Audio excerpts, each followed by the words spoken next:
Election के time सब लोग आ जाएगा, लेकिन क्योंकि 2022 में इलेक्शन नहीं है, तिपरासा के बारे कोई नहीं सोचेगा।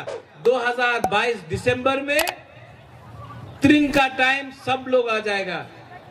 हम भी तिपरासा है, हमको वोट दो, लेकिन 5 साल तक तिपरासा के बारे कोई नहीं सोचेगा। इलेक्शन का टाइम सब करेगा हानि बुसा, सब बोलेगा तिपरासा, लेकिन 5 साल तक चुप रहता है।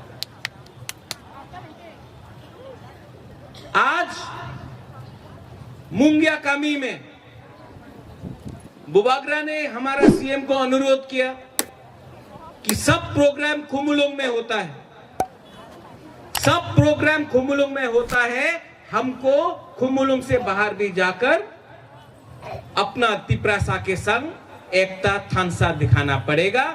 इसके लिए आज हम लोग ने ये मेन प्रोग्राम मुंगिया कामी में किया।